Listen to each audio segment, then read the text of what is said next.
available via the Council's website to be viewed as soon as is practicable following the meeting.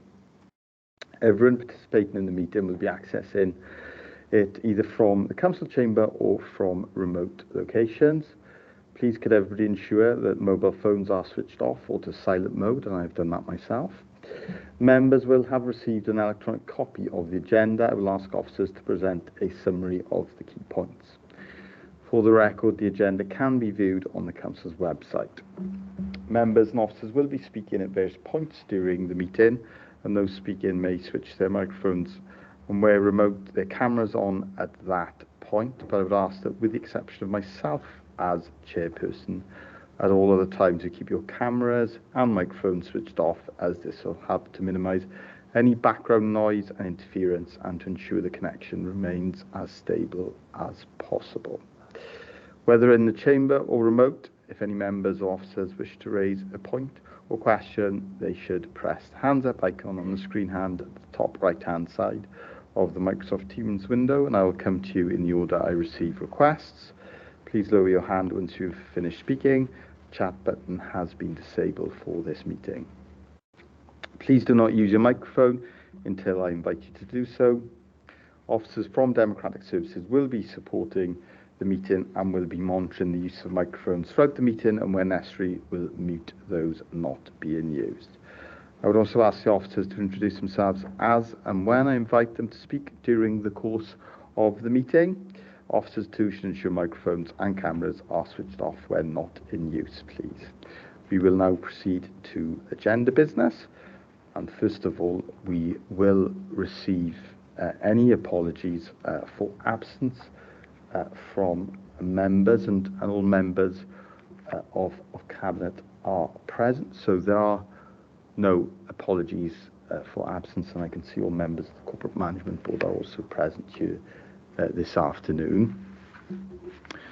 So we will now receive any declarations of interest, please, in accordance with the Members' Code of Conduct adopted by the authority in 2008. Councillor Blundell, please. Thank you, Chair. I'm just going to declare an interest in. Oh, I've lost the paperwork now. I had it in front of me. It's gone walking. On the capital strategy, personal interest in one of the items mentioned in the capital strategy. Thank you. Okay, thank you for that. Councillor Blundell, are there any other declarations of interest? And if any interests are identified during the course of the meeting, then please, of course, indicate at that point and I will bring you in. So the first report we will not consider yet, because we will do the minutes of the meeting of the Cabinet held on the 17th of January 1st. And do I have a mover that they are a true and accurate record of that meeting? Happy to move, Leader. Thank you. Thank you, Deputy Leader. Do I have a seconder? Thank you, Councillor Farr. Is everyone in agreement, please? Thank you, colleagues. And we will now receive the first report on the agenda for today's meeting. And that is a report of the Chief Executive, and it is on the corporate plan 2023 to 2028. So I will now hand over to the Chief Executive to introduce the report. Mark, please. Thank you, Leader. With your permission, I'll spend a little bit of time just running through this, and in particular the salient points and some of the changes that we've made this year in the way that we've prepared the corporate plan. I think it's probably important I say up front that this is probably the most important document that the Council produces. It sets out the direction of travel for the next 5 years and the priorities of the Council, and of course it aligns closely with a future report on the agenda with the MTFS report. Before I forget, I want to thank Alex Rawlin and her small team for all of the work, all the hard work in getting us to this position, including the report which we'll come to, lots of detail of the engagement that's taken place, and a lot of the desktop research that has enabled us to take this different approach to the plan.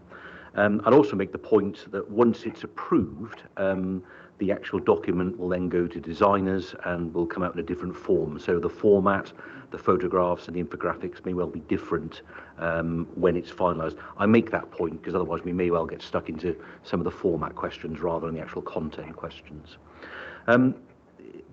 The other thing I'll probably say up front, and I'll get into the body of the report, is that one of the things we've chosen to do this year, consciously and deliberately with your permission, is create a document that is hopefully easier to read and easier to understand, but with a commitment that will produce an annual action plan with all of the detailed measures and performance indicators.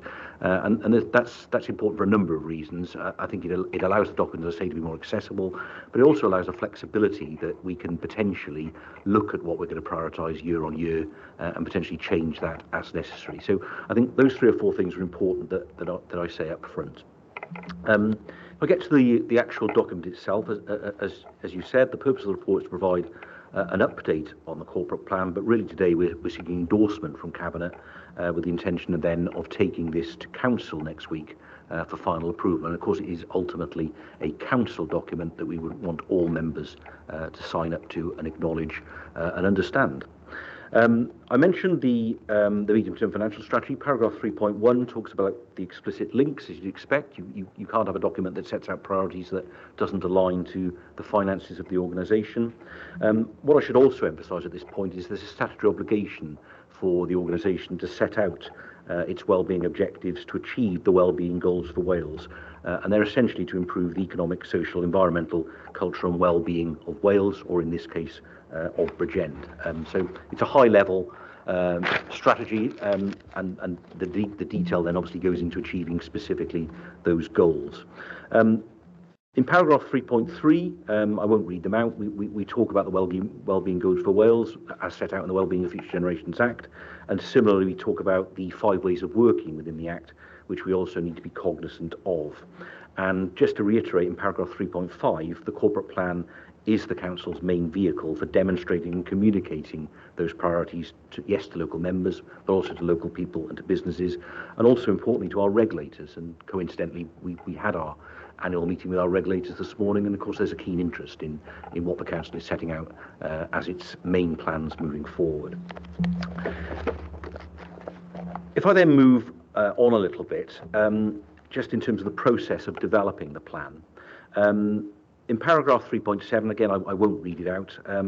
There's a lot of the desktop work there done by the Policy, Performance and Public Affairs team.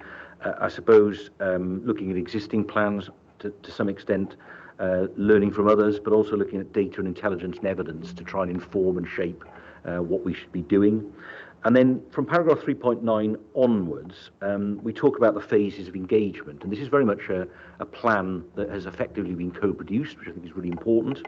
So in the phase 1 of engagement, the initial feedback from that engagement helped shape the plan. And that was really about trying to make the plan simpler, as I've described, and trying to make it easier to understand, but also trying to recognise that there was a role for not just the Council, but also for other sectors, and indeed for residents themselves, in terms of what we should do, what they should do, and what we could expect from each other, if you like, in terms of that commitment moving forward. The format of the report, I hope you find simpler. Again, just picking up on some specifics here, a lot of feedback and a lot of evidence, really, that the use of things like infographics is very well received, rather than wordy council documents, which perhaps we historically have been prone to produce. So this new version very much leans on that as ways of trying to present evidence in a more understandable way for everyone, really. And I think that's an important part of that initial work that was done.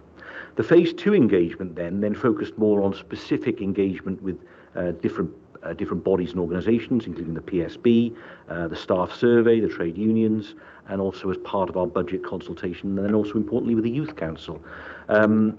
General satisfaction, as you can see in paragraph 3.12, with the priorities that we were setting out, the objectives that we were setting out, and indeed the ways of working. So high levels of satisfaction, but also, and this is inevitable, and it's also positive. Feedback which told us where perhaps some things were not phrased in the right way, or they felt could be improved upon, and clearly you would expect us therefore to take on board that feedback as we move through. I suppose the caveat I'd put, you'll understand with a document of this sort, you'll never get complete consensus on everything, and therefore we've had to strike a balance ordinarily in terms of the feedback that we've had. But again, at the bottom of that page, on paragraph 3.14, you'll again notice that within the staff survey, for example, again, high levels of satisfaction and high levels of approval with what had been set out. Paragraph 3.15, then the final element of engagement, a really important part of this then, was to share the draft corporate plan with the Corporate Overview and Scrutiny Committee in particular. And again, you can see in detail in paragraph 3.16 some of their feedback. And again, as you would expect, we've taken on board where we can that feedback. For example, trying to illustrate the cost per day to each household, which I think brings alive a little bit what the council provides across its 800 services, and something regularly in my post bag is, well, what do I get for my council tax? And I think we tried to break that down in a way that I hope is understandable, so people begin to understand the level of service they get across the board of our near 800 services on a daily basis. So a lot of that again has been taken on board and helps inform where we are now. And paragraph 3.7 just concludes on that, really, making the points that I have, that obviously, of course, some of the feedback isn't consistent, but genuinely the three phases of engagement have helped shape where we are now. So if we move then to paragraph 4, obviously there's been then considerable discussion with cabinet members, but also with other political groups. I make the point again, it's a council document, not just a cabinet document. And obviously we've then tried to work those through into something that we hope is not just acceptable, but supported by members across the board. So I hope we get to a point where when this comes to council next week, if it's approved by cabinet today, there is generally approval for what has been proposed. The point I made earlier about trying to go down the route of not having all the detail in this document is something, again, we've picked up from elsewhere. We think that over half Welsh councils have a similar approach to us, where we don't try and put every level of detail in this initial document, but instead we develop that separate annual action plan. In paragraph 4.3 there, just to touch upon this, I think that's helpful because it's less rushed. I've already told you about the accessibility of the document. I've already told you about the flexibility if we want to change the course of action as and when needed. And I think, importantly, actually, it allows for additional engagement and involvement of key partners as we move through the corporate plan if we wanted to change things. So I think it's a really important change that we've made this year. In paragraph 4.4, the draft principles or our ways of working have also been shared widely, and again, large levels of satisfaction. So again, I hope that most people will agree with these. Better and more targeted use of resources, that's of course is an inevitability within tight budgets, so we have to prioritise effectively.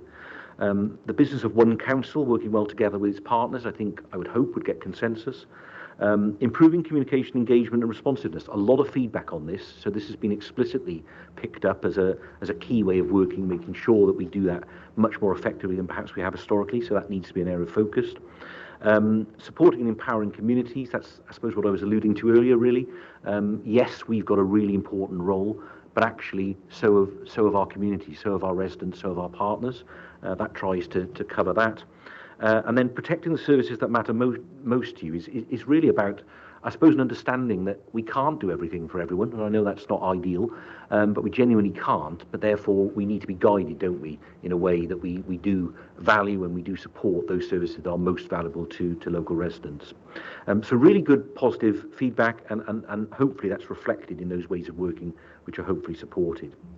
What I will say is that there's probably an exercise then in properly defining those so it's really clear what we mean, because I think sometimes when they're left, they can mean all things to all men, and that can't be the case either. They do need to be properly defined. If I then move to paragraph 4.5 and the actual well-being objectives, you recall that in the current corporate plan we only have 3. That was a deliberate, conscious decision 5 or 6 years ago. I think we probably felt over recent years that it's been a little bit restrictive, and that therefore it could be better presented with a slightly broader range of objectives, and that's what we've attempted to do. So again, just for completeness, I will read these out in paragraph 4.5. So it's a county borough where we protect our most vulnerable. Again, on a cross-party basis, that generally seems to be supported. A county borough with fair work, skilled, high-quality jobs and thriving towns. I hope no one would argue against that. A very deliberate focus on the valleys as well, a county borough with thriving valleys communities, recognising that we must ensure that there's fair resource and investment there. A county borough where we help people meet their potential. Again, I would hope that no one would disagree with that. A county borough that is responding to the climate and nature emergency. I mean, that's again one that we're really going to be obliged to focus on with the 2030 agenda, and of course this plan takes us most of the way towards 2030. And then a county borough where people feel valued, heard and part of their community, and again I hope that's generally accepted and supported. And lastly, a county borough where we support people to live healthy and happy lives. So we've tried to encapsulate all of the feedback we've had. We've amended some of those wellbeing objectives based on the feedback we've had through those phases of engagement, and I hope we've arrived at a position where people can generally support those objectives and that way forward. If I then move us on in the document a little bit, I just want to talk about in paragraph 4.6, really just a little bit more about what we intend doing based on the feedback. They are listed there in paragraph 4.6, but we recognise there's still probably some tweaking to do, but we've also tried to set out for paragraph 4.6 what we've done already, to try and again reflect that we're listening and that we've taken on board the feedback. So that's only a summary. I mean, probably a lot more complex than that, and Alex will tell you a lot of work, but it does just help to understand the changes that we've made since the original document. I don't want to spend too long on this, but it is important, of course, that people understand there's a full impact equality assessment that's referenced in paragraph 6. That's attached as Appendix 2, and that's detailed. Similarly, as you'd expect for something that effectively arrives out of the Wellbeing and Future Generations Act, there are obviously implications across the board from this document, and as you would expect, and they're detailed in paragraph 7, but in particular in the table in paragraph 7, where the explicit links to the Wellbeing and Future Generations Act are referenced and listed. Paragraph 7.4 is probably an important paragraph. Ultimately, the Council's corporate plan is intended to support future generations, and the decisions that we make are meant to be ones that ensure that we are supporting future generations, and we are supporting, assisting, encouraging, whatever it is, those generations to be able to achieve the best for themselves and the best for the county borough. And I think it's a really important reference back that we understand why we're doing this. Finally, if I just draw on financial implications, obviously this is a wide-ranging document. I've already said it's aligned to the MTFS. So while there's no explicit financial implications, of course the financial implications of it go across the board in everything the council does when it spends its near £500 million per year. So actually, we do have significant resource to target in the right way, and the hope is that this document allows us to be clear about what we're trying to achieve and give us some sort of consensus as an organisation for the next 5 years in terms of our direction of travel. So I'll leave it there, Leader, if that's okay, but of course Alex and myself are happy to answer any questions as you see fit. Thank you for that, Mark. That's a very helpful overview of the plan, and I will invite Councillor Good to contribute first. Councillor Good, please. Thank you, Leader. Thank you, Mark, for taking us comprehensively through the report. I'd also like to thank Alex and her team for all the work. I know it's been quite a journey, but I think we're at a really good pace. I think the corporate plan does demonstrate some really strong work, and something that has been taken a cross-county approach from the top end of our valleys right down to our coast in the south, and I think that's a really, really positive thing to see. I'm also very pleased to hear that we have tried our very best to draft this in a way that's accessible to all residents, not just the geeky, nerdy ones that like to read our reports. So that's very, very welcome. I really hope that many residents will take the time to read it and to look at all of the work that we as a borough do, because I think it is important that they have a deeper understanding of our direction of travel and what we try and deliver. Just a couple of questions from me. So in terms of how we've engaged with young residents in this drafting, and how we make sure that we're using their voices to make sure we remain focused on the Future Generations, the Wellbeing and Future Generations Act. Could you expand a little bit more on how we've engaged with young residents across the borough? Thank you, Councillor Good. Mark, please. I'm happy to pick that up initially, and Alex, please feel free to come in, because I think you attended the specific meeting I'm going to refer to as well. So obviously, firstly, in paragraph 3.13, we've talked about the specific engagement with the Youth Council, which I think was an important occasion. Again, I don't think it's something we've done specifically before. So that allowed that direct input, and as you would expect, they gave us some strong feedback, which I think was important. And that did help shape some of what we're going to do moving forward, and it will also help shape the action plan actually as well, in terms of the things that people feel very strongly about. So I think young people, you probably know Councillor Good, feel naturally very strongly about the environment and about 2030 in particular. That was something that came through in our engagement with young people. They're also, of course, very focused on what it means for them moving forward and their opportunities. And so some of that's reflected, I think, in stronger focus on employment for young people. That was something that came through very strongly. And I think culturally, again, strong feedback from young people about cultural opportunities, which again is reflected in one of the bullet points. And so I think, my take on it is that when I talked earlier about having an annual action plan and being able to perhaps have further engagement as we move through this plan, I think there may be other opportunities to specifically engage other groups and ensure that we're properly reflecting what they think is important. But we have stepped in the right direction. I don't think for 1 minute that is necessarily the end of it, and I'm sure we can improve upon it moving forward. But I think paragraph 3.13 in particular does set out the responses we had on that. Thank you for that, Councillor Good. And can I take the opportunity to thank you for your political leadership alongside the officers on this plan. And I will now ask the Deputy Leader to come in, please. Thank you very much, Leader. Thank you, Mark. Thank you, Alex. I'm delighted with this corporate plan, having sat through a previous rendition of a corporate plan. This is very much a change in approach. It is easy to read, and I welcome that once it is or should be approved by Council next week, the accessibility for all. So that's really helpful. And I suppose I'd endorse and recommend this to Council as well. But I would like to pick up a couple of bits in Appendix 1, and I think it's really important. And that's because some of the things that we talk about in this corporate plan don't just affect us as a council, and I think it's really important to highlight that. One of the first bits I want to highlight is page 15, because I'm really delighted to see this in the corporate plan, because it shows that we're listening to our residents. Women's self-defence classes actually came to me as a request on social media. So it's really pleasing to see this, but I'm actually aware that this scheme is already running in the county borough, and every place that was offered in the leisure centres is already completely full. So that actually tells us that there was a big demand for this provision.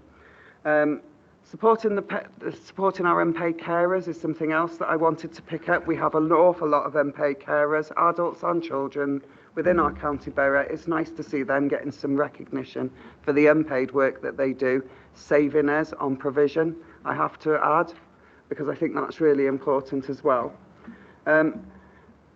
I do want to ask a question. On page 42 of our pack, it actually says that make sure all parts of the council understand their safeguarding responsibilities.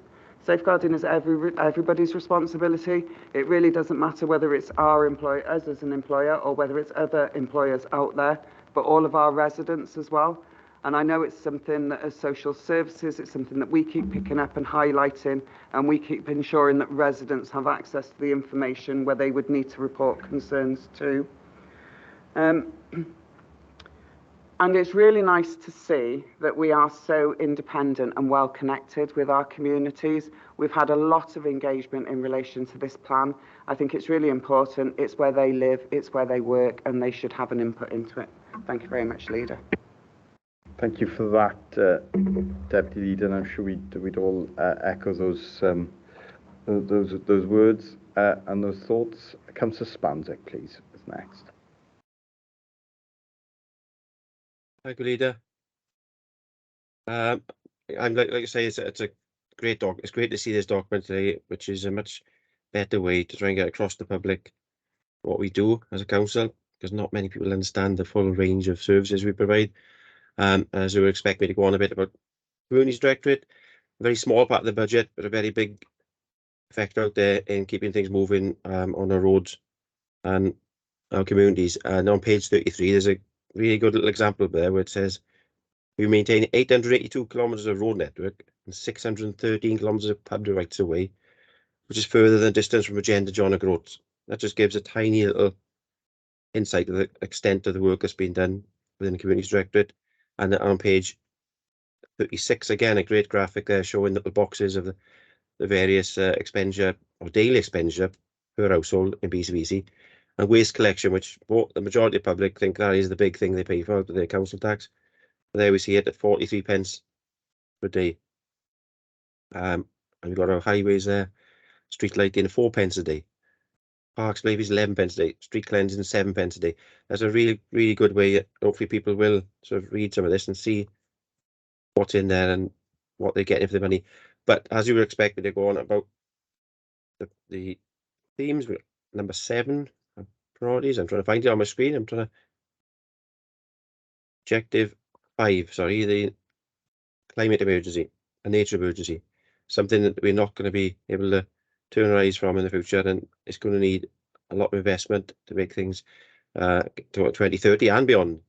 But it's great to see the works planned for the coming years with working with the Cwmtaf Nature Network, planting 10,000 trees a year, developing our Bridgend Biodiversity Plan. We're also in page 54, develop our future waste services model, improving our recycling targets further. We're already the second best in Wales, which by causes makes us probably one of the best in the world, and converting vehicles as well. But we'll be consulting on the options of resident to 2024. So I look forward to that consultation, because we do need to start thinking about how best we can deal with our waste in the future. We have to improve on the good work already done. And the last one, Leader, Objective 7. Welcome to see there that on page 59, what we plan to do next will improve the quality and quantity of play opportunities. We already have started this, but this is where we'll invest in the children's play areas, all of them across the county borough, and make sure inclusive play equipment is provided to allow opportunities for all. As a good work has started, and soon we'll be able to start on the next 20 or so play areas, which will be inclusive and accessible to all children. So, great document. I welcome this format, and look forward to working on it as the year goes through. Thank you for that, Councillor Spanzik, and you've referenced one objective that, like all the objectives, that is a summary of some of the actions that we can take, but is by all means not a comprehensive list of all our actions.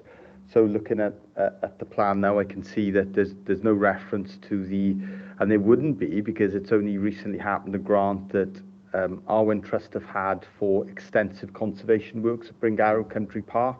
That is very important in terms of the conservation of that site. That isn't included, but it is something we're contributing to as obviously a partner to Arwen Cultural Trust. So there will be examples throughout the county borough, a legion of examples that will not be included in this plan, but are actions we are taking on a daily basis to support some of the objectives. And also that's an example of a development that's quite recent. So it's been reflected in the plan that this is a living document. It is not set in stone. It cannot be. It will need to reflect the change in circumstances.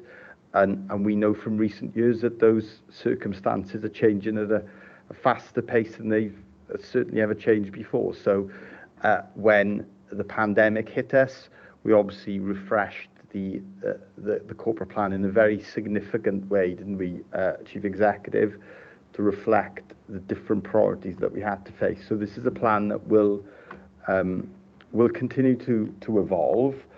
And you've made the point already, but I want to repeat this because I know this will go in front of members, but the detailed action plans will be to follow the key performance indicators, the budgets allocated with that, and how we measure some of those actions. And I know that was reflected in engagement with the overview and scrutiny committees, and I wanted to thank the overview and scrutiny committee for their work, and I wanted to thank, I see Councillor Williams is here, leader of her group. I wanted to thank her and her group and all the groups of the council and all the members of the council for their engagement in this plan, and members will see that the plan has changed as a result, directly as a result of the input of members, and that of course is to be welcome, but it's not just members. Of course they've played a pivotal role. I also wanted to thank other key stakeholders within the organisation, not least the staff and our trade union colleagues. I know they've been specifically consulted with on the plan, but also our partners through the public sector, the board, the Public Services Board. They've also contributed as well in a meaningful way to our development of this plan. Likewise, the business sector have been engaged, as have other sectors, including the third sector. And once again, I'd make the point that that has been reflected in this plan. You can feel that it is a plan that has been co-produced. Did you want to respond to any of those points, Chief Executive, before I bring Councillor Good back in? If I may briefly, though, at the risk that it might have been what Councillor Good was going to say, probably something I should have referenced is there will be a delivery plan effectively now for this, and I believe a paper is going to the Corporate Overview and Scrutiny Committee next week, which will set out some initial thoughts on that. But of course, again, I suppose what we're seeking is input into how best this is measured and monitored and evaluated as we move through. So, yes, we have the plan, but I think there's a further phase of understanding how best we monitor it moving forward. I think that's going to next week's Corporate Overview and Scrutiny Committee. And once again, we very much look forward to their input, because this is a new plan and there'll be a new way of holding that plan to account, and we look at the accountability around that. And of course, the most important stakeholder are the citizens of Bridgend County Borough, and I was most pleased within this plan to see that they were very supportive of the plan, of the objectives, and that is always a consideration for us, is how the public view the plans and the decisions we make. I will bring Councillor Good back in now, please. Thanks, Leader.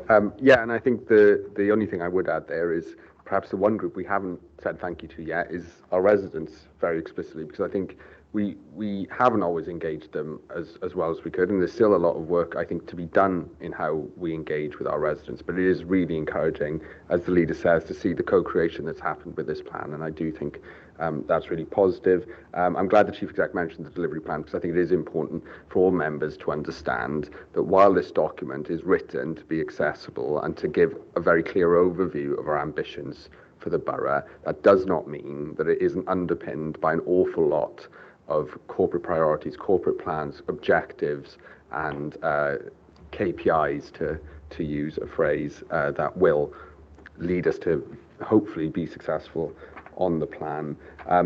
Just as a final point, and I know Councillor Spanswick picked this up, and I'm really glad that has shone through the plan, that we have very purposefully tried to make sure that the phraseology and the infographics used in this document are ones that make what we do as a council tangible to everyone in this borough, and I think that is a real step forward for us, and something that we should use this as a case in point and drive forward with in everything we do beyond this point. On that, I would like to thank the Chief Exec and Alex again for my hectoring in terms of getting that right. I think we've got to a really, really great place, and I'd very much like to second the report today. Thank you, Chair.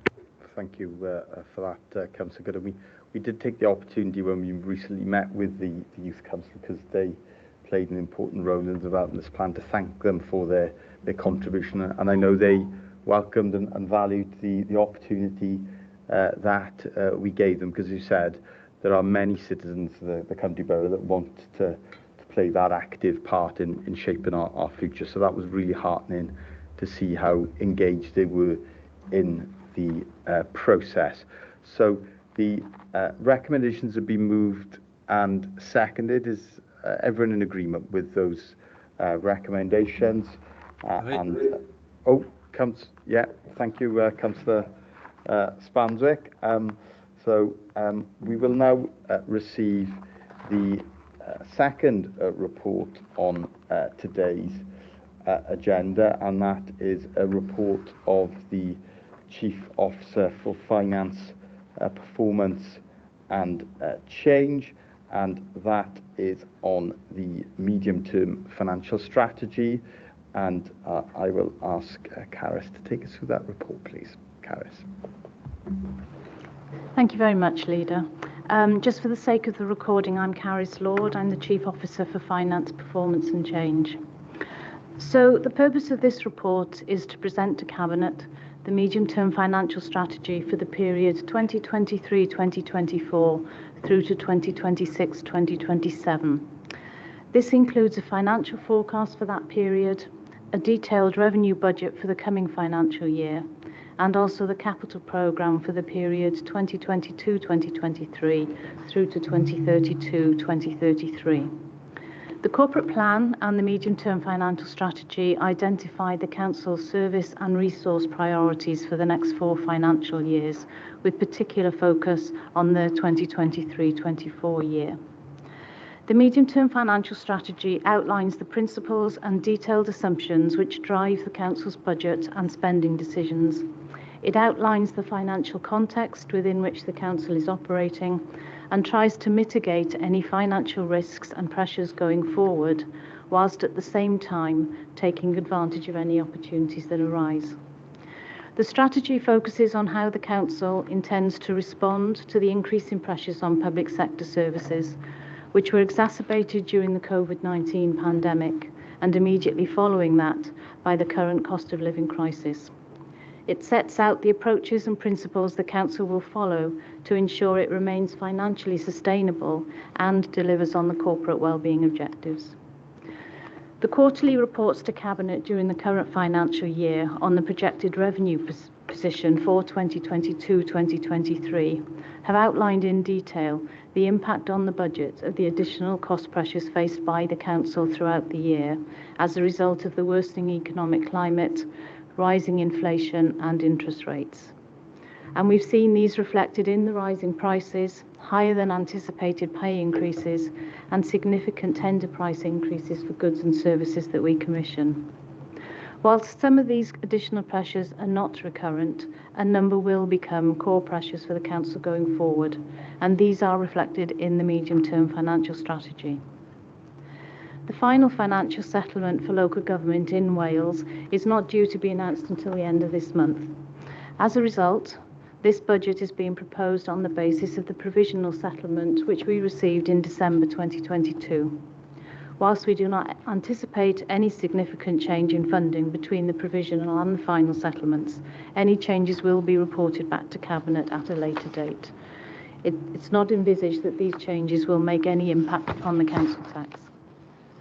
In finalising the medium-term financial strategy and the budget for the coming year, estimates have been made which take into account circumstances and events which exist or are reasonably foreseeable at the time of preparing this budget. The budget has been prepared for in consultation with elected members, the School Budget Forum and service managers. Subject to the risks identified, the medium-term financial strategy provides a firm basis for managing the Council's resources for the financial year 2023-2024 and beyond. If I may, I would just take you to Annex 3 of today's papers, which is the detailed medium-term financial strategy, in order to draw members' attention to some of the key information within that document. Section 1 of the strategy includes a financial overview of the Council. Members will be aware that this Council has had to make budget reductions in previous years, and Chart 1 indicates that budget reductions of £73 million have been found since the financial year 2010-2011. These cuts have not been made equally across all service areas. However, in total, they do represent almost 23% of the Council's net budget in the current year. The Council receives the majority of its revenue funding from Welsh Government through the Revenue Support Grant and through our share of the non-domestic rates. This is supplemented through council tax collection, other grants and fees and charges. It is important to note that the council tax will account for only 27% of the income received by the council in the coming financial year. Planning for the coming financial year has been more challenging than usual due to the exceptional issues already referred to in the current financial year. For 2023-2024, even more cost pressures are presenting themselves going forward than has been experienced in previous years, and there are fewer opportunities to cut services in a climate that requires more support for our older and more vulnerable members of society, with substantial increase in demand being experienced for many of our services. In addition, there are higher expectations on the Council to address homelessness more robustly and on a longer-term sustainable basis, and more pressure to strengthen and support social care, which is experiencing increased demand and costs, as well as more complex cases in both adults and children's services. The second section of the medium-term financial strategy provides further context, giving details of both financial and non-financial information which has shaped the financial position of the Council. In real terms, Welsh Government funding has fallen year on year since 2012-2013, and an increasing element of the budget is now being funded via the council tax.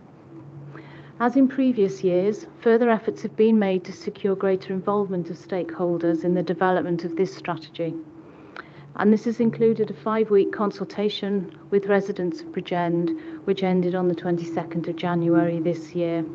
And the emphasis of this was to seek views on the priority areas for residents in order to enable the Council to review and prioritise the budget. The outcome of this consultation was reported to Cabinet at the beginning of February. Cabinet and Corporate Management Board have been working with the Budget Research and Evaluation Panel to facilitate the budget planning process.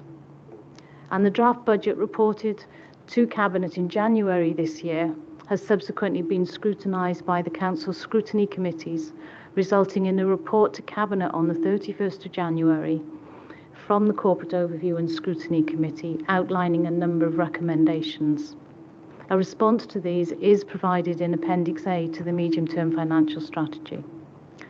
The responses received from the public consultation and from discussions with and recommendations from the Budget Research and Evaluation Panel and Scrutiny Committees have been considered, and the proposed budget is based on those comments and responses received. In considering the financial position, the following principles now underpin the final budget for the coming financial year. The Council is seeking to protect the most vulnerable people in our communities, as you've seen already reflected in the corporate plan. The Council is seeking to limit service growth in the coming financial year. All budgets are being reviewed, and the Council would consider whether schools were able to contribute to the other overall savings required in the coming year. In setting the budget for the coming financial year, consideration has to be given to the anticipated budget pressures in following financial years. So taking into account the issues that have been raised during the consultation period, the proposed budget this afternoon provides additional funding to support the most vulnerable in Bridgend County Bury Council areas by increasing funding to support social care and increasing funding to support homeless individuals. The report also reduces the level of service reductions required in the coming year by £600,000, and it also reduces the proposed council tax increase from 6% to 4.9% in recognition of the impact of any rise on the residents in the county borough. In proposing this budget, schools will be tasked with finding budget reductions totalling 2% of their budget, to be found as far as possible from efficiency savings in order to help the Council balance the budget. It should be noted that the Council will fully fund the pay and price increases that schools will meet in the coming financial year, and this will significantly outweigh this budget reduction. The risk on pay and prices will therefore rest with the Council with regards to schools during the coming year. Details of the budgets for individual services are detailed in section 2.4 of the medium-term financial strategy. In section 3, the financial situation is outlined for members. With regards to the provisional settlement, the headline figure was an overall increase of 7.9% across Wales, and for Bridgend that meant an increase of 7.7% for the coming financial year. The settlement does include funding to enable local authorities to continue to meet the additional costs of the real living wage to social care workers. And funding for free school meals during the school holidays has ended, but there are allocations for the next 2 financial years to support the increased entitlement to free school meals for primary age pupils. The strategy also models the financial position for the authority for the next 4 years, based on the latest information that's available. Welsh Government has provided a provisional settlement for the coming financial year and then an indicative increase of the following financial year of 3.1%.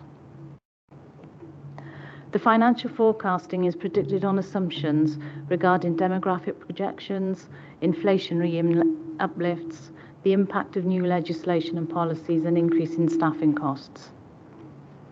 And in developing these estimates, the strategy contains assumptions with regards to the possible council tax increases going forward. I would stress that these have just been put together for planning purposes, and taking those into account, it is estimated that there will be a net budget shortfall of 17 million for Bridgend over the period of this medium-term financial strategy. And these scenarios are detailed for you at table 7 in the report. Section 4 of the strategy outlines in more detail the budget position for 23-24. The net budget requirement for next year is detailed in table 10, and it shows a net budget of 342 million.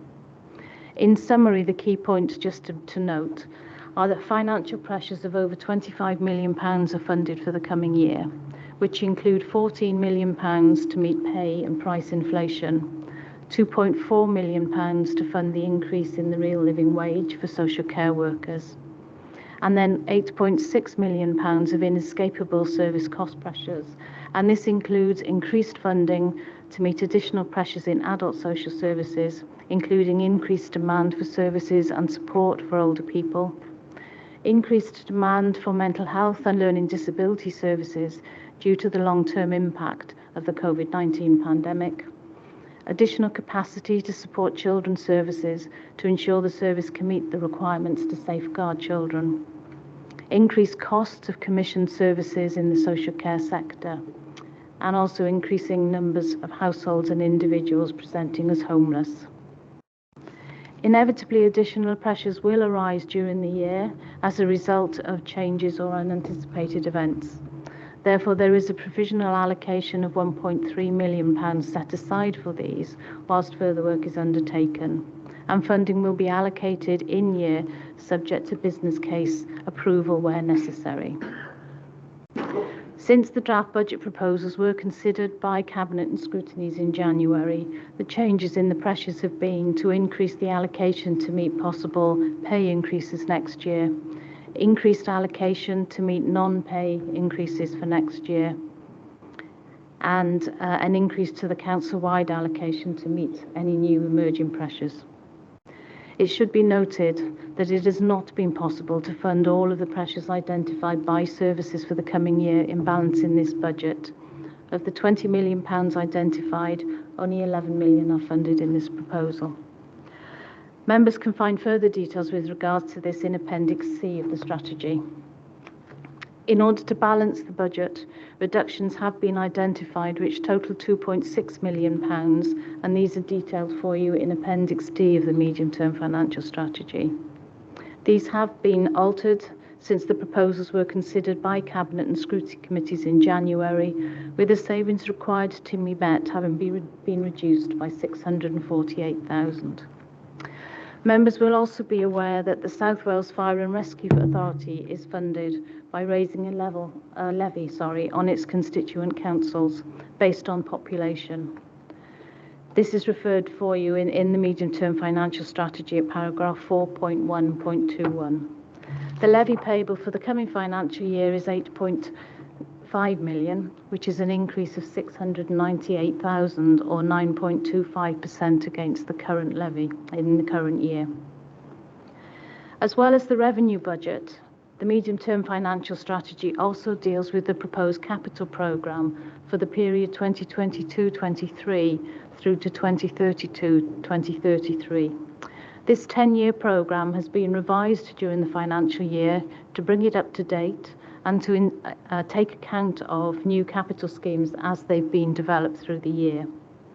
Within the Welsh Government provisional settlement for the coming financial year, £8 million is being made available to support capital expenditure. Due to the limited capital finances available, services have not been asked to submit bids for funding at this stage, although it is recognised there are a number of capital pressures that will need financing going forward, including regeneration, decarbonisation, homelessness and digitalisation. In addition, there are also financial pressures arising as the result of the impact of the war in Ukraine and the cost of living crisis, which are being seen in existing tender prices and will continue to do so for some time going forward, which is placing pressure on the capital programme overall.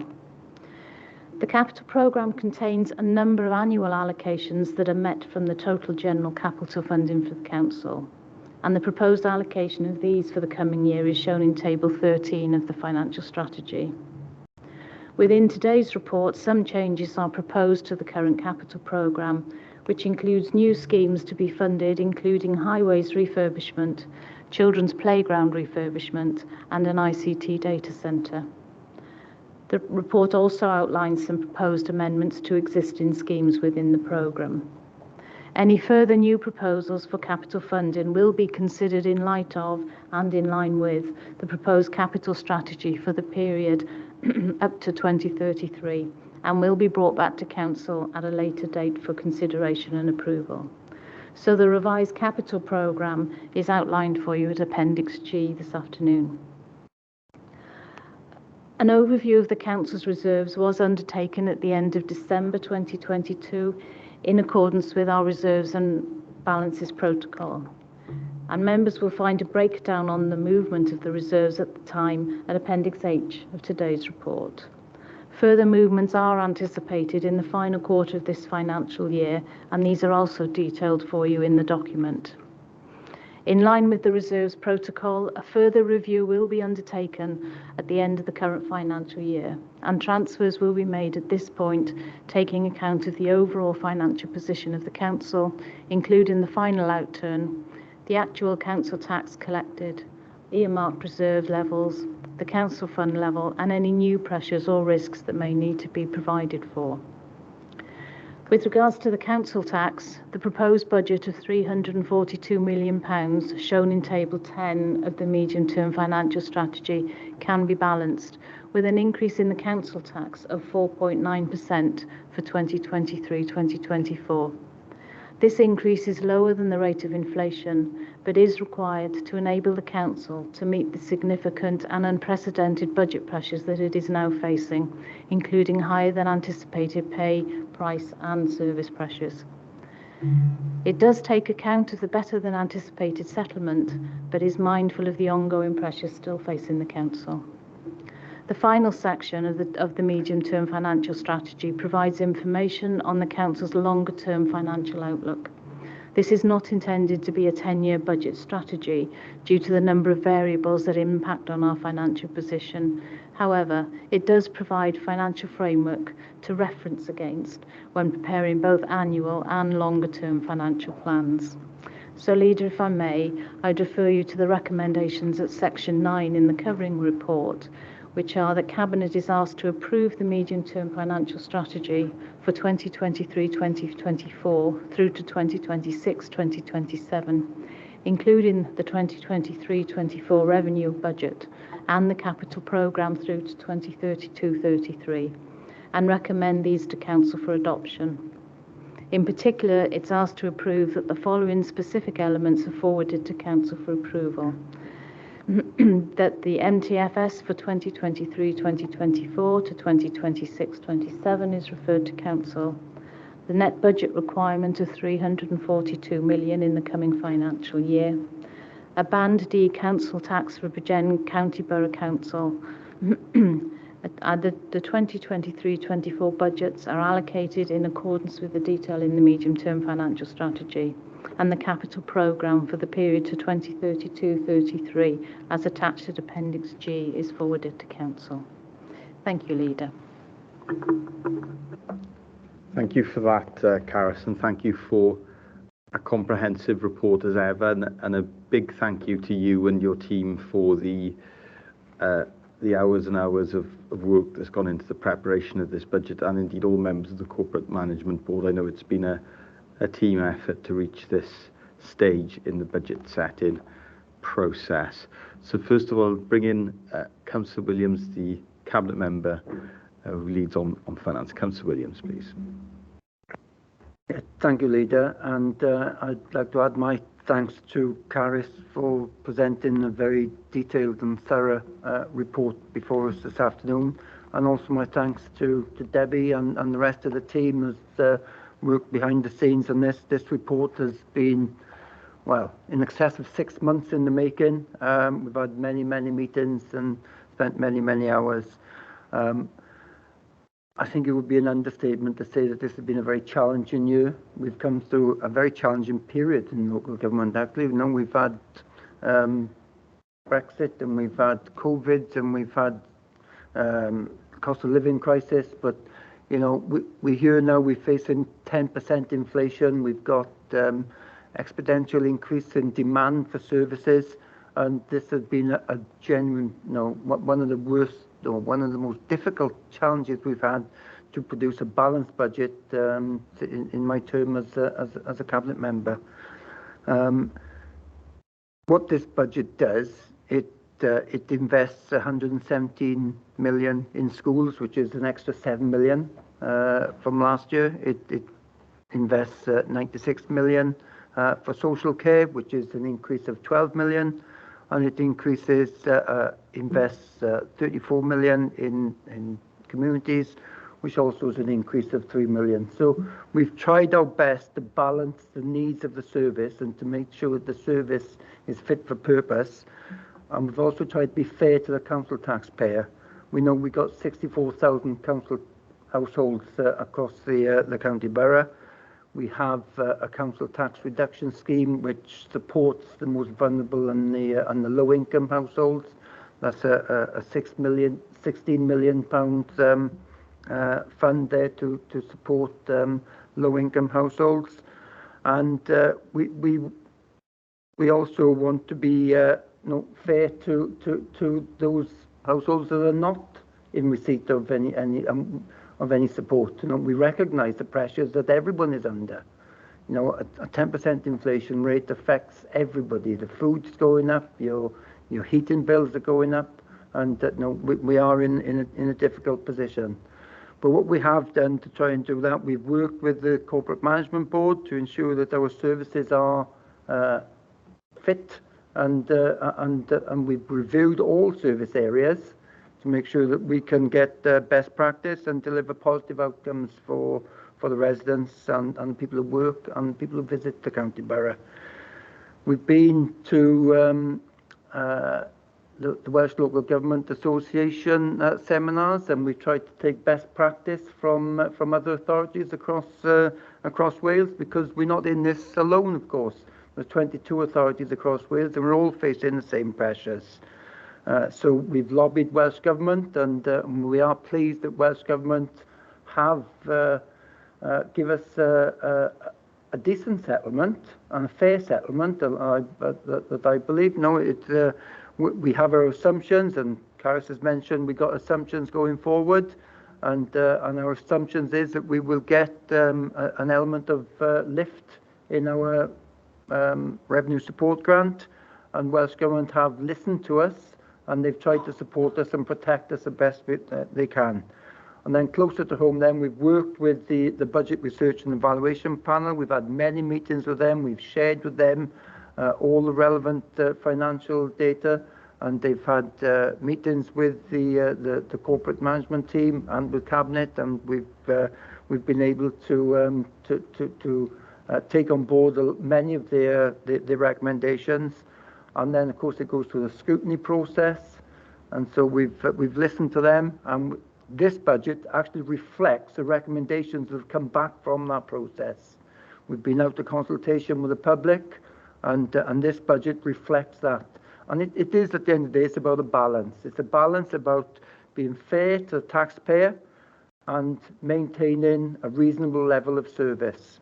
And you know, I believe we've got that balance right. I'm sure some people are going to disagree with us, but you know, we've had hundreds of hours of debate on this, and you know, we've taken everybody's views on board, and I believe that we've got a fair and balanced budget that we can present to Council on the 1st of March. So I'm happy to move the report, Chair. Thank you very much for that, Councillor Williams, and for moving the recommendations. I want to personally thank you for your leadership on this. I know you've sat through most of the meetings along with other colleagues, and have been part of that engagement process and worked very closely with officers. The Deputy Leader is next, please. Thank you very much, Leader. Firstly, can I second the report? I'm quite happy for it to go before Council. I think the second thing I would do is thank all my Cabinet members, colleagues, and also all our opposition and backbench Labour colleagues for their support of social services, particularly through this challenging year that we've had. And we appreciate that we are only on the start of a journey, but since 2012, we've been restricted in our funding arrangements. It's really nice to see some priority put on our social services and the value that we have in the community, right down to the engagement that we've had with our residents who told us that we needed to value our health and social care services, particularly around our elderly. But thank you very much, Leader.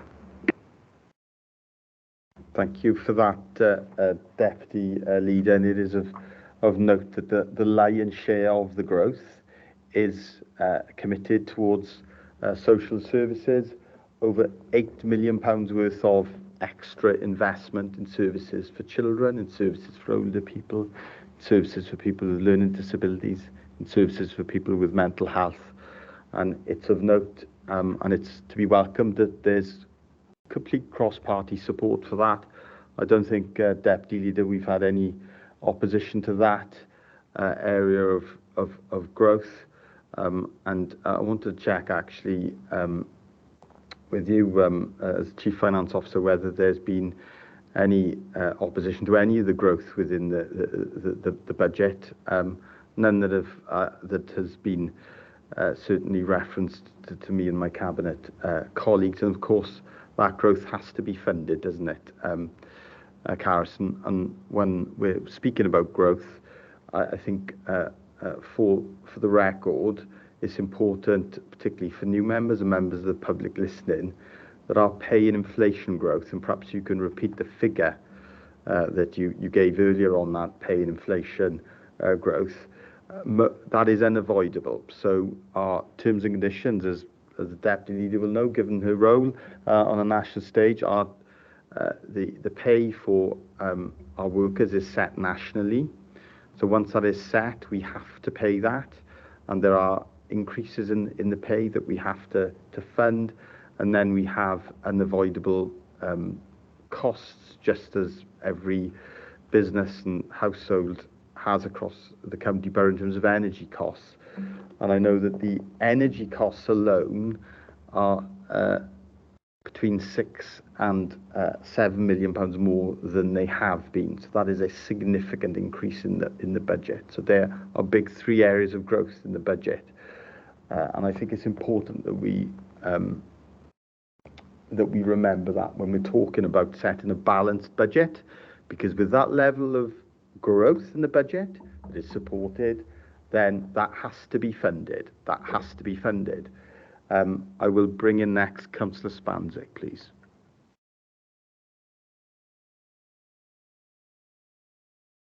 Thank you, Leader. You caught me as eating a bit of cake then. Sorry. Yeah. I'd like to thank the the Caris and her team in finance has some great work going on there. It's been a very difficult process. Who would have thought a couple of months ago we'd rather settlement or proposed settlement from Welsh Government, and thankfully we did. We are going to have a better settlement than we thought, because I couldn't see a way around the budget when it comes to the communities directed. Some of the proposed cuts and the still cuts that are going to take place. But thankfully, one in particular on page 151, Form 8, to remove the waste enforcement team, which was a consideration, but now we propose we remove that. And thanks to the scrutiny process as well for taking part and highlighting that, you know, there's some great work undertaken, has been undertaken and can be undertaken in the future with the waste enforcement team. We may need to realign some of the work that's done to focus a bit more on fly tipping, because it's been identified as an area we need to work on. So it's great that that proposed cut is now not taking place, along with the one for the lifeguards is 38,000. I'm sure perhaps Councillor Farr will say about the other ones. Regeneration Fund. But also, it's great news that for the capital side of things, there's the funding gone in there for play areas, for highway resurfacing, but also there's a pot of money there for 2030 decarbonisation on capital of 400,000. Well, that's to be welcomed, but that is capital, and as we keep getting told, capital is there to be used once and it's gone. There will undoubtedly be the need for revenue funding, and there is revenue funding being spent as we speak across directorates on 2030 agenda, but it's quite difficult to try and pull them all together at the moment. But some work needs to be done there to see what we are spending already, and to figure out what further revenue funding may be needed, or will be needed in the future to deal with 2030 and beyond net zero. But thanks to everybody for get where we are today, and I look forward to working on this budget. And I hope next year maybe will be not quite as painful, but I do worry that every year the pain increases when it comes to setting the budget, but we have to deal with it the best we can and provide the best for the public. Thank you, Leader. Thank you for that, Councillor Spanzik. Points well made, and ones I'm sure we all agree with. Councillor Farr is next, please.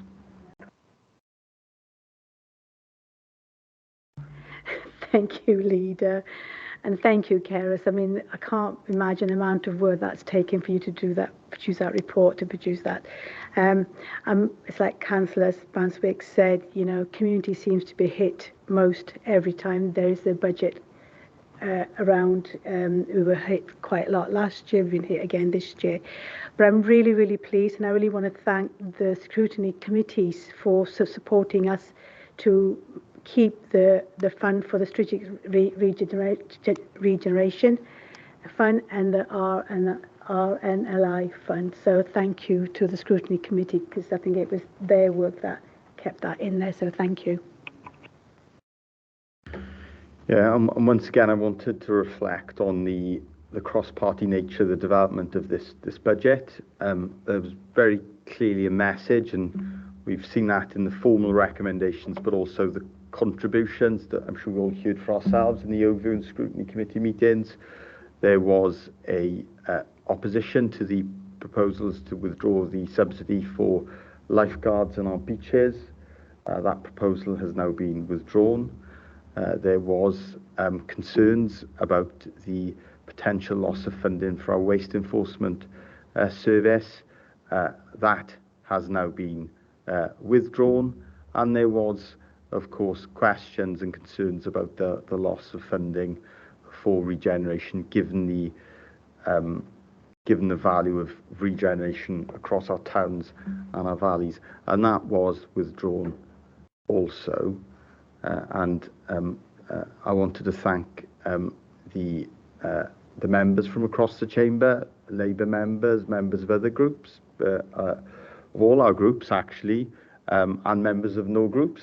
I know there are some members who are not members of groups at all, but they all contributed to that process, and we've taken on board as many. No, we couldn't have taken on board all the recommendations from the scrutiny scrutiny process, because we've got obviously set a balanced budget, and I know there were over 30 recommendations, I believe, Caris, but we've tried our best as we always do. I'll bring Councillor Blundell in next, please. Thank you, Chair. No, I just wanted to highlight really for members at home and the public watching something that Caris said, as she mentioned when talking about the education, that we are covering the pay and inflationary costs.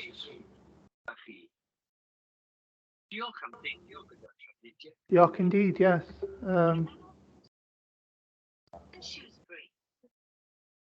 you are leaving us here, please make sure you... Council, there we are, thank you. I thought I was hearing voices then. Yes, they're back. No, I just want to highlight, we are covering these costs, and we still don't know what the pay award is going to be for teachers, and that's an important thing we need to outline for members and everyone here to the home, that if we, like other authorities in Wales, didn't cover the full pay award and as it currently stands, or when the new offer came in, we were going to be able to cover that as well, and the inflationary costs of energy. It'd be a drastically bigger cut to schools' budgets than anything else than we could even imagine. And there are some authorities doing that this year to schools' budgets. So I'm glad that we're doing that and we're able to cover so teachers can get the pay award they truly deserve, as do non-teaching staff as well. So thank you, Lee. That's all I wanted to highlight. Thank you. Thank you for that, Councillor Blundell. And of course, we're not just setting we won't just be setting the revenue and capital budget next week. We also will be setting the capital budget for future years. And within that capital programme is our most ambitious school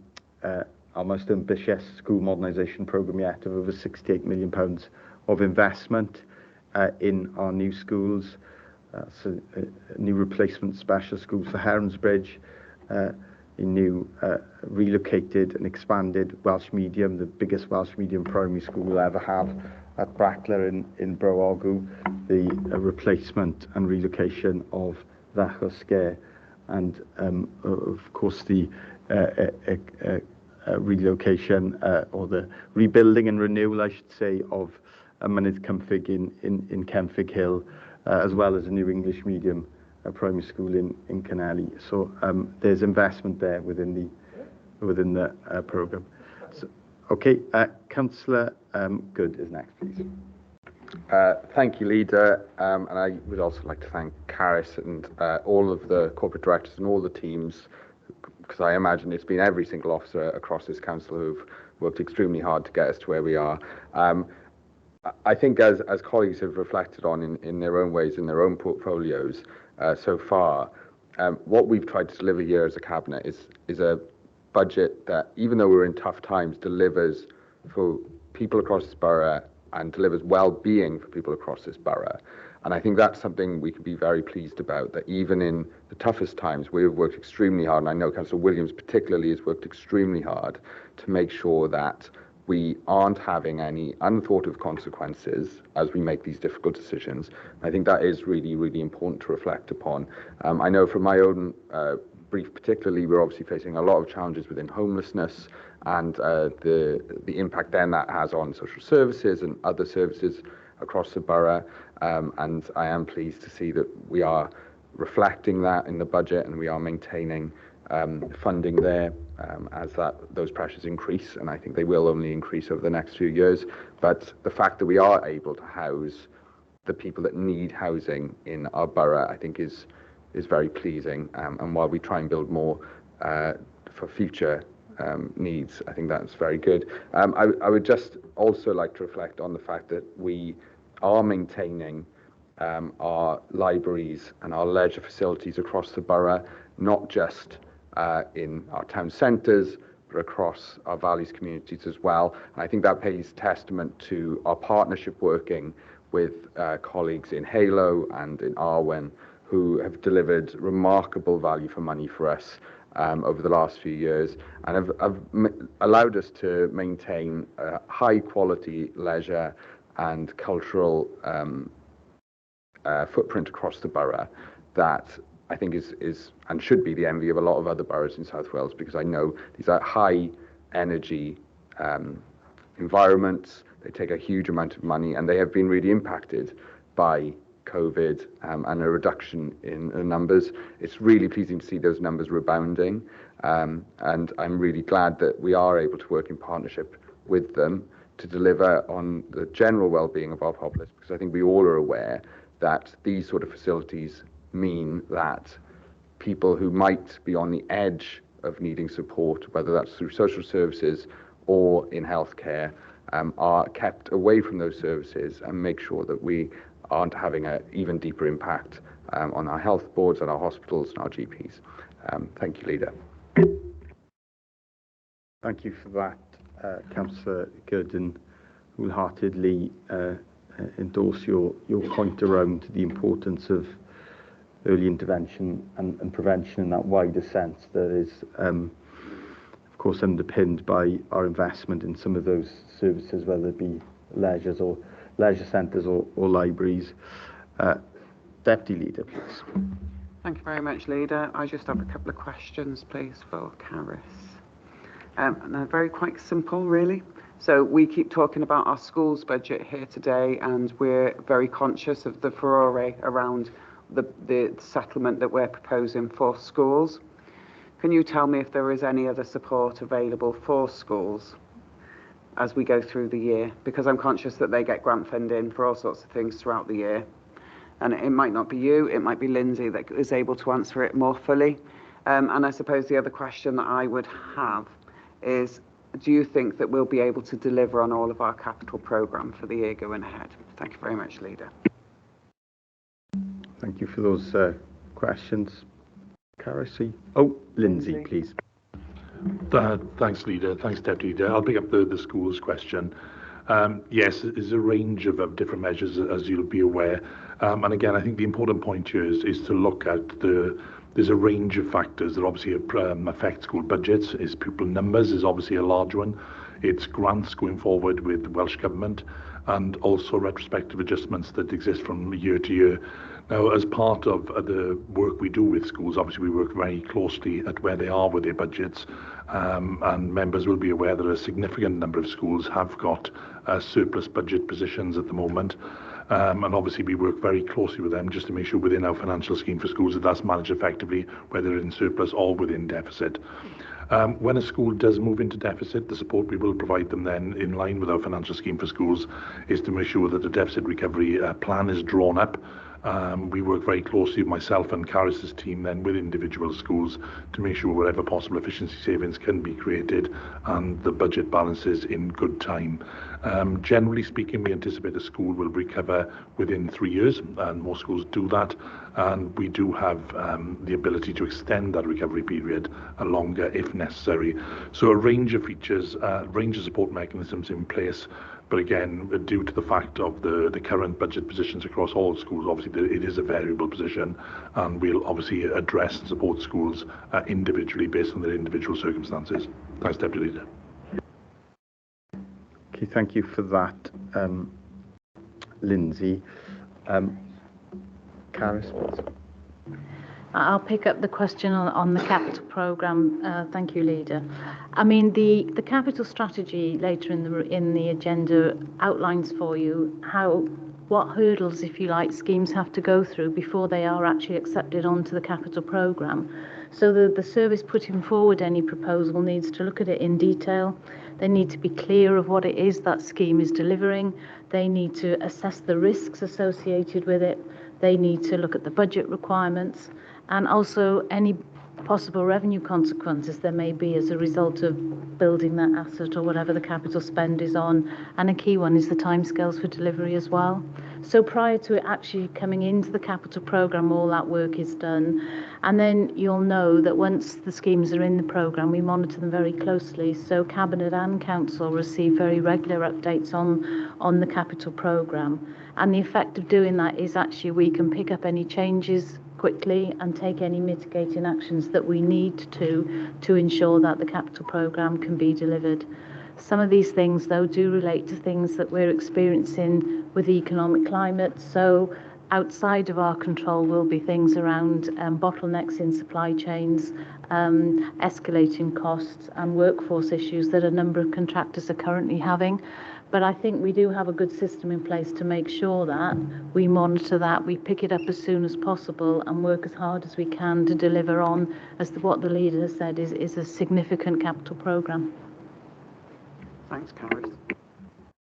Thanks, that's helpful, and we will of course be discussing the capital strategy later. And there's obviously links, aren't there, between the strategy and the programme. Wanted to also ask just a question from me, a couple of questions from me, Carys. So just it's of note, I think, that the biggest single area of growth in the budget is to, and in the budget pressures, is to introduce to implement the real living wage for our care workers who do an invaluable job for us in terms of supporting our most vulnerable people right across the county borough. That real living wage is increasing because of the cost of living, and there's a £2.4 million fund set aside for that, and I'm sure you can confirm that that is as a result of the increase in the real living wage. And the reality is, if we didn't pay the real living wage, I think we'd have an even bigger problem in terms of recruiting and retaining staff to undertake that care. So it's a question, I think I know the answer, but it's an example of how the budget pressures are unavoidable and inescapable. And I can see that the Corporate Director for Social Services and Wellbeing is about to press her microphone, so I'll invite her in to answer that point. In fact, very briefly, Leader, yes, that is the case. It reflects the national uplift in the real living wage, and we do get specific funding from Welsh Government to support the real living wage for care workers in Wales. Thank you for that, Claire.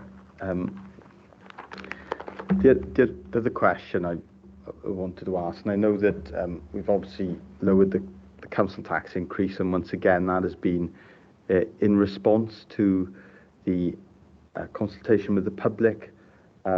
We've reflected that as best we can, haven't we, Councillor Williams and colleagues, but also in reflection of the contribution from colleagues across the chamber here in terms of the scrutiny process.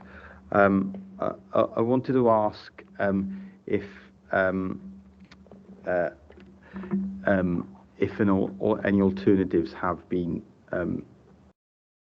submitted yet, because obviously we have a very short timescale now between now and setting the budget next week, because of course we have to set a balanced budget within the next few weeks because of the need to get the bills out and to give certainty to people, and because of the regulations and requirements around us as a statutory body to set a balanced budget. So I wanted to ask about that, please, Carys. The Constitution states that any challenges or an alternative budgets have to come forward by 10 o'clock tomorrow morning. The reason for that is that from a finance point of view, we need to look at them to actually see if they are balanced and if they are acceptable from a financial point of view. And also the monitoring officer needs to look at them as well to make sure that they are legal. If we have any, they pass both of those thresholds, I suppose they would be brought forward to council for discussion when the final budget is discussed on the 1st of March. Okay, thank you for that, Carys. So we'll have to wait and see what comes in before tomorrow. But obviously any last-minute proposals that are brought in have not been through the process of, for example, consultation and engagement, have they, with our scrutiny committees, with the statutory stakeholders that have to be consulted on our budget. So I'll be interested to see if any proposals are submitted at this stage.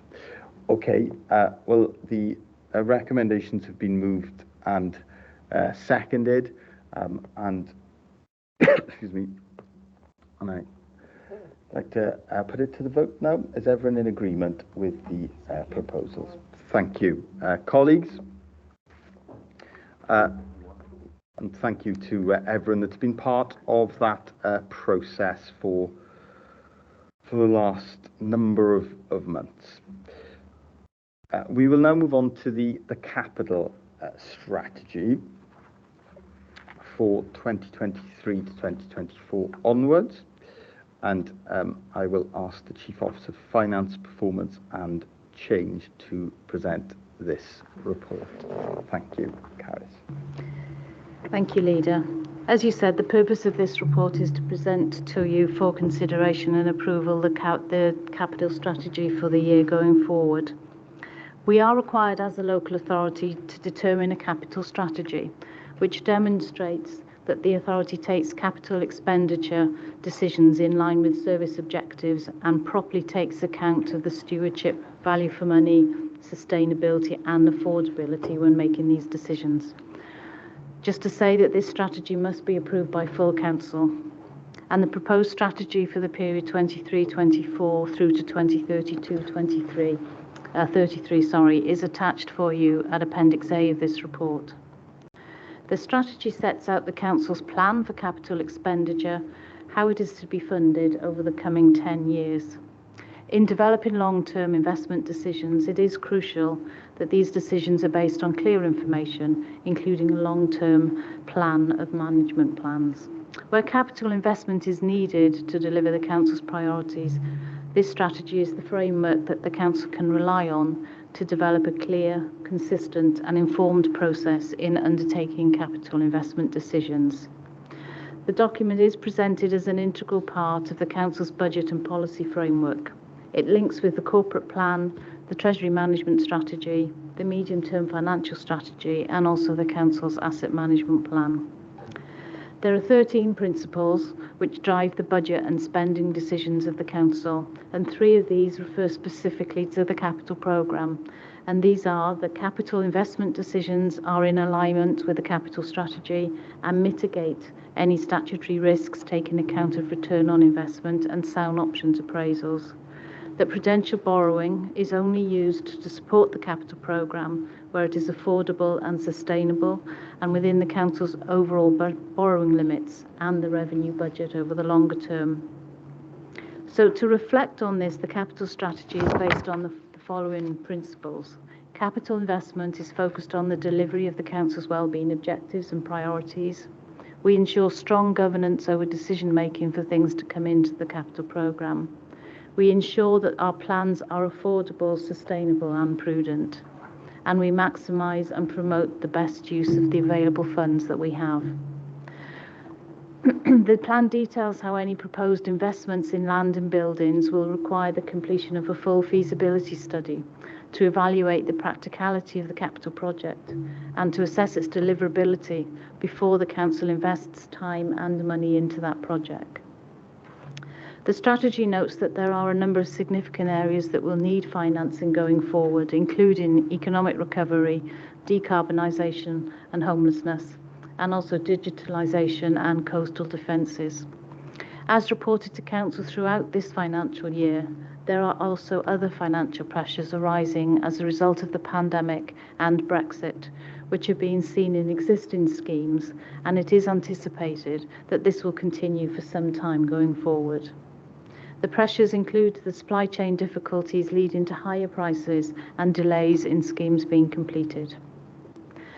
The strategy does also refer to changes with regards to the ability to borrow from the Public Works Loans Board, where that borrowing would be to invest primarily for financial return. When seeking to borrow from the PWLB, authorities will be asked to confirm that there is no intention to buy investment assets primarily for yield in the current or the next 2 financial years.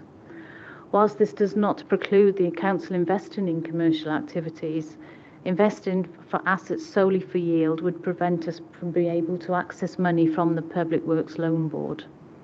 As the Council will need to borrow to support the 21st Century Schools programme and the wider capital programme, This would prevent the council investing in land or property purely to achieve a financial term, as we would need to borrow that money to support the rest of the capital programme.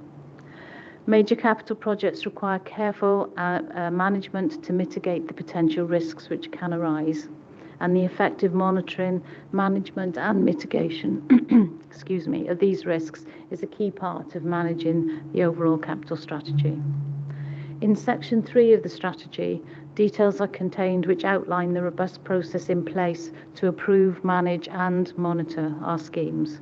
And as members are aware, quarterly capital monitoring reports are prepared for Cabinet and Council, and they include details of any variances between projects, as well as projections of likely year-end spend. In 2023-2024, the Council is planning capital expenditure of £69 million, and this is summarised for you at Table 2 within the Capital Strategy document. The main capital projects to be undertaken in that period are detailed within the strategy, and the detailed proposed 10-year capital programme is also included at Appendix 2. The Council does have several funding streams available to support capital investment, and these are also detailed for you in Appendix 1 of the strategy. We do receive funding from Welsh Government towards the cost of capital, and this funding is prioritised towards investment that helps us to meet some of our statutory requirements. There are currently no nationally imposed restrictions to the level of borrowing that the Council can incur to pay for our capital investment. So the Council approves its own affordable borrowing limit, but there are two main types of borrowing that we can undertake to pay for capital investment. One is supported borrowing, and the costs of servicing the debt included in this are provided within the revenue support grant that we receive from Welsh Government. Or we can have unsupported borrowing, the cost of which must be met from the Council's revenue budget. We also must set aside each year a provision for repaying our debt, and this is known as the minimum revenue provision. And this needs to be approved by Council before the start of each financial year. And this policy is detailed for you in the capital strategy. So when agreeing the programme and the strategy, members must be aware of the revenue budget impact of any capital schemes. And that may be the costs of operating or maintaining a new asset. It may be the capital financing cost of any borrowing required, or indeed it might be revenue costs of preparing and delivering projects. The percentage of the Council's revenue budget that is committed to capital financing costs is increasing in the longer term. Given the pressure on revenue budgets, this limits the affordability of other priorities in future years and should be a factor considered by members when determining the programme. So if I may, Leader, I would just take you to the recommendations at Section 9 of this report, which Cabinet is recommended to consider the report and recommend that the capital strategy for the period to 2032-33 and the minimum revenue provision statement at Appendix A be presented to Council for approval. Thank you. Thank you for that, Caris. Councillor Williams, please. Yeah, thank you, Leader, and thank you, Caris, again for presenting the report. I know this report did go to scrutiny prior to this, and so we taken on board their comments, and I believe what they wanted was some greater clarity, really, on a members' development session on the function of the capital strategy. Then, so and certainly welcome that, and that would be a good thing. I certainly welcome the post-project evaluation phase in here. I think that's very important. And after any major projects, that we have a proper evaluation and learn lessons from that to go forward. That's a good thing. I generally agree with all the principles, and I think the strategy is a good one. Just the one question, I suppose, and that is, any of our capital projects, quite likely we might have to borrow at some point. So how likely is it the Council is going to need to commit some borrowing to fully fulfil its capital strategy? Thank you for that, Councillor Williams. Caris, please. Based on this proposed programme, we are estimating that we may well need to borrow within the next 3 years. It's a long time, actually, since the Council has had to borrow money. What I would say is that will obviously depend on the capital programme being delivered in the years in which we've said, and there are risks associated with that, and there are issues which I've already outlined really about the deliverability of the capital programme. So based on our current forecast, we believe we will have to borrow in the next 3 years, but we continue to monitor that on a very regular basis, and we don't borrow money unless we really need to.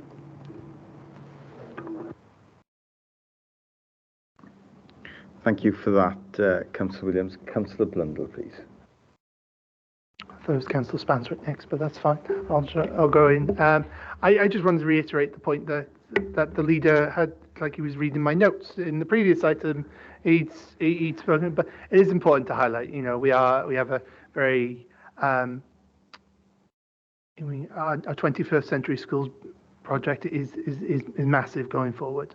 You know, Heronsbridge, Ysgol Borogw, Ysgol of Scare, just to name a few. You know, expansions at Coety and Pencoed, as at primary schools as well. So this goes to show that we are moving forward in a lot of these areas to grow some brilliant schools and to offer, you know, even more facilities at our special school in Heronsbridge, as well as also not forgetting the rollout of free school meals, where more money again is being put into that project, so we can bring this project to the fore even faster than as soon as possible, so this can help as many people as possible. So that's the point I really wanted to just reiterate in this, and that's what this budget is all about. Is helping people, and a well-being budget, something that, you know, helps everyone, and, you know, especially in these dark times of the cost of living crisis.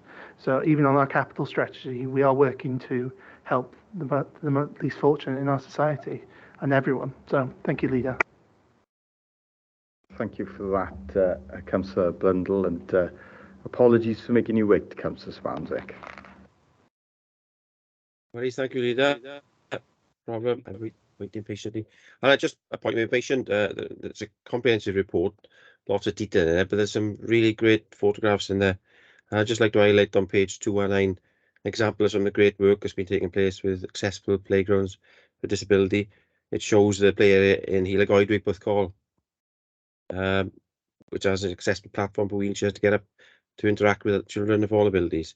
That's just one example there of some great work taking place, and many other great photographs in there amongst this report. But on page 221 as well, there's under the capital strategy about highway structures, the current basis talks about prioritisation and reactive safety repairs. But this risk assessment is then considered against individual asset bridge condition indices, BCI rating. I've not heard that somewhere in a political group. So maybe we need to copyright the word BCI, bridge condition indices. Thank you, Leader. Just tongue in cheek. Thanks for that, Councillor Spanswick. The bridge conditions indices is referenced in the Highway Asset Management Plan, isn't it, Corporate Director? And just on the requirement for there to be feasibility studies on major capital expenditure, it's worth making the point at this stage that, of course, that is where the expenditure is planned well in advance, and it is not always planned well in advance. So, for example, where we have a major failing in a building, that may require urgent capital expenditure, and it is not always possible to undertake that. But of course, it is the aim and objective that where there are major capital projects, that we undertake that initial feasibility work. And as the Cabinet Member for Finance has identified, there is that built into the process now, the lessons learned follow-up from all our major programmes, because we're always trying to improve the way that we develop capital projects. Can I just double check, because I don't think I was able to stay till the end of the part of the scrutiny meeting that considered the capital strategy. Just wanted to check there weren't any other recommendations from the overview and scrutiny committee other than the need for training, which Councillor Williams referenced, which of course will take place. But I wanted to check that before we before it's proposed that it is presented to full council next week. Thank you, Carys. No, the one action outstanding from that was for us to provide training on the strategy, because it is detailed and in places it's technical. So members asked for that training to be undertaken, and we are planning to do that now. Okay, thank you for that, Carys, and once again, thank you to you and the group manager that leads on this, Nigel in particular, for his work on this. And it's been moved by Councillor Williams. This is presented to full council next week. Do I have a seconder for that? I'll second that, Leader. Thank you, Councillor Blundell. Is everyone in agreement, please, with that? Thank you, colleagues. In which case, we will move on to the final report on today's agenda, and that is a report on the Treasury Management Strategy, and it is the final report of the Chief Officer for Finance, Performance and Change. So over to Carys, please, to present this report. Thank you, Carys. Thank you very much, Leader. So as you said, the purpose of this report is to present to you the strategy for the coming year, and this is another one of those documents that needs to be submitted to Council for final approval. So the Treasury management functions of the Council are highly regulated by the Local Government Act 2003, which provides authorities with the powers to borrow and invest, as well as providing controls and limits on that activity. So in accordance with the Chartered Institute of Public Finance's Prudential Code for Capital Finance, the Council must approve a Treasury management strategy before the start of each financial year, and this should set out the Council's and the Chief Financial Officer's responsibilities, the delegations and the reporting arrangements for this particular area. So the proposed strategy for the coming year is attached for you at Appendix A. The Council does undertake its Treasury management activities in accordance with that Prudential Code, which has been updated recently to reflect changes in an increasingly complex environment and to complement changes to regulations. The Code requires that formal and comprehensive objectives, policies and practices, strategies and reporting arrangements are in place for the effective management and control of our Treasury management activities. So the Council has an integrated Treasury management strategy where borrowing and investments are managed in accordance with best professional practice. The Council will look to borrow money if needed to either meet short-term cash flow needs or to fund capital schemes approved within the capital programme. Therefore, any actual loans taken are not generally associated with particular items of expenditure or assets. The Council is exposed to financial risks, including the potential loss of invested funds and the revenue effect of changing interest rates. The successful identification, monitoring and control of risk are therefore central to our Treasury management strategy. Should anything change significantly, then obviously a revised strategy would be brought forward to Council for approval. The ongoing impact on the UK of the war in Ukraine, together with higher inflation rates, higher interest rates, uncertain policy and a deteriorating economic outlook will be major influences on our strategy for the coming financial year. As at the end of December 2022, the Council held £99.8 million worth of borrowing and had made £94 million worth of investments. And the external debt and investment position is shown for you at Table 1 within the strategy. The Treasury Management Strategy highlights that it is anticipated the Council may need to borrow during the next 3 years. However, this position can change as already outlined should capital schemes not progress as anticipated, or conversely, further schemes are added to the capital programme that are not fully funded by grant or revenue contributions, or new schemes are added which require additional debt financing. The requirement to borrow will need to be monitored on an ongoing basis, and any new borrowing will be considered alongside any changes in the capital programme that may affect the level of borrowing required.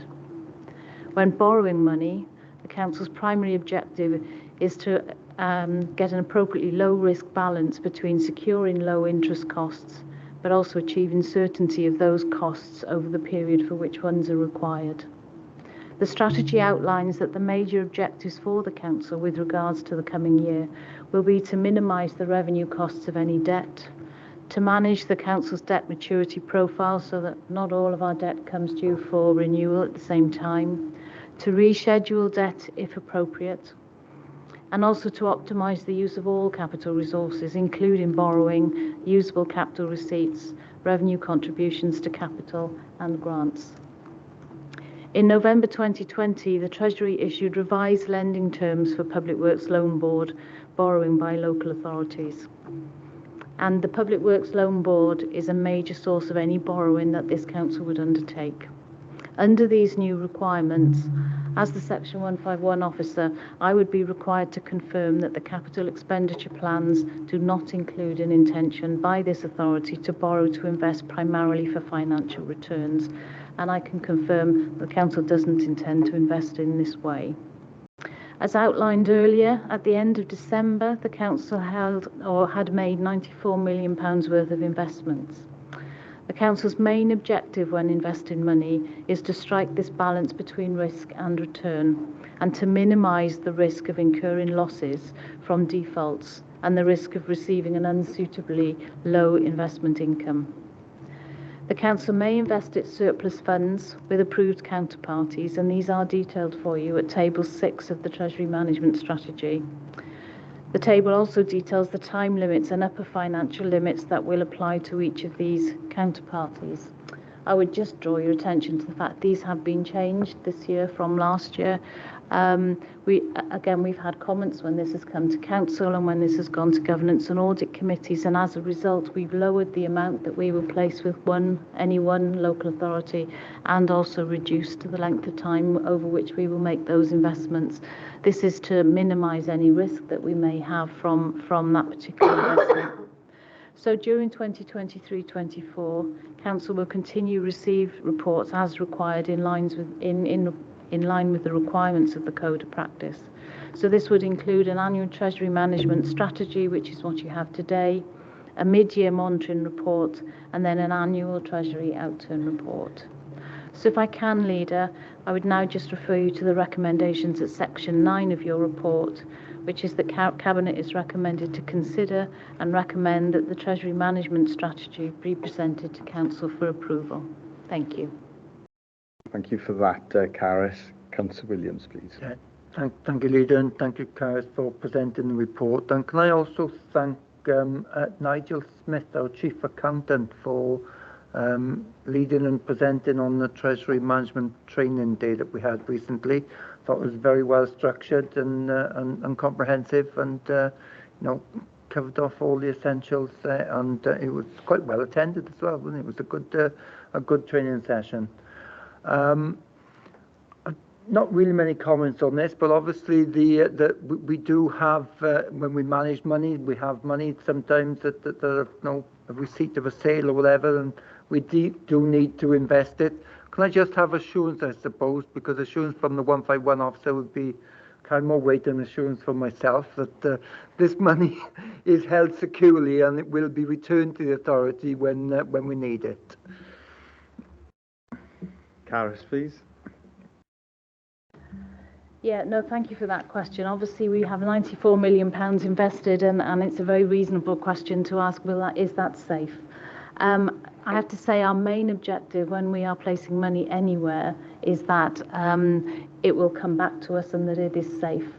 So we do that and we invest our money with the counterparties that are listed in the Treasury Management Strategy. And as I've already said, we have lowered actually the amount that we can place with any one local authority and the period of time over which we could do it. When we make these investments, the key thing we look at is that the money is secure, that the money is liquid, so if we need to, we can access that money. And the last thing we look at is the yield on that. And the reason we do it that way around is to reassure you and to reassure ourselves that actually that money is as safe as it possibly can be before we make any placement. Thank you for that reassurance, Caris. Councillor Farr, please. Thank you, Leader. Again, thank you for your report and your team. A lot of work, guys, gone in there. Can I second the report as well, Leader? One question from me. Interest rates are so unpredictable at the moment. With the recent changes, how will that impact on the council? Thank you for that. Good question there, Councillor Farr, in terms of the changes that we've seen in interest rates. Caris, please. It impacts on us in two ways, really. First of all, obviously the money that we do invest elsewhere will earn more money for us, and we're already seeing that come in the investments that we've made since January. We've seen the interest rates go up for them, so actually our money is working harder for us at the current time. The other thing I would say, though, is the converse of that is if we do need to go out and borrow money, obviously the cost of that debt is also going up. So there could be an impact on our revenue account of increased debt charges. So it works both ways for us. Thank you for that, Councillor Farr. Important factor for us to consider. And there's been one significant change around the limits for the investment of balances, and that's reflected in the report. Are there any other changes, significant changes? And can I ask, because obviously there's a fundamental role for the Governance and Audit Committee, which of course is chaired by an independent member, has independent members within it. When I say independent, I do not mean independent or independent member of a group. I mean independent of the authority, which is important, as well as there being the members within the Audit Committee. And they have a crucial role, don't they, in terms of monitoring our Treasury management function. Presumably they will be seeing this or have seen it, and will be, I hope, supportive of it if they haven't seen it already. But just reassurance around that, Caris, I think would be useful. The Governance and Audit Committee do receive Treasury Management reports on a regular basis, and we've had some very helpful comments back via that process with regards to the strategy and the levels of risk that the Council is willing to take. And that is one of the reasons why the investment side of it has changed slightly from this year, from last year. And as Councillor Williams said, we did provide training for Treasury Management 10 days ago now, I think it was, and many members of the Governance and Audit Committee did attend, as did the Chair, actually. So it is an area that particular committee has taken quite a lot of interest in. And I can recall, I wasn't able to attend for all of the training, but the Chair of the Governance and Audit Committee was very complimentary about the training, as indeed were other members who attended that training. Was there any other feedback from that training? It struck me that a lot of the questions were around understanding better the Treasury management function, because it is a very complex area, isn't it? And it's not easy for people to understand, but it was primarily about that rather than about any proposed changes to Treasury management function. No, you're right. The questions were just about clarity of understanding, and we did actually inform them then that the proposed strategy coming forward to yourselves and also onto Council last week were making some changes based on the issues that members have raised previously in the last 12 months. Okay, so thank you for that. So that's reassuring, because obviously this is due to go to Council next week for approval. So, the mover and a seconder, and is everyone in agreement with the proposal? This is referred to full Council for approval. Well, thank you all for your attendance here today, as it is half term. So this is half term in Bridgend County Borough Council. We will look at that for next year, colleagues. But it just to show that other democratic institutions might have to close, but we're never closed. We're always open for business, and we will see you all next week for full council. Thank you, colleagues.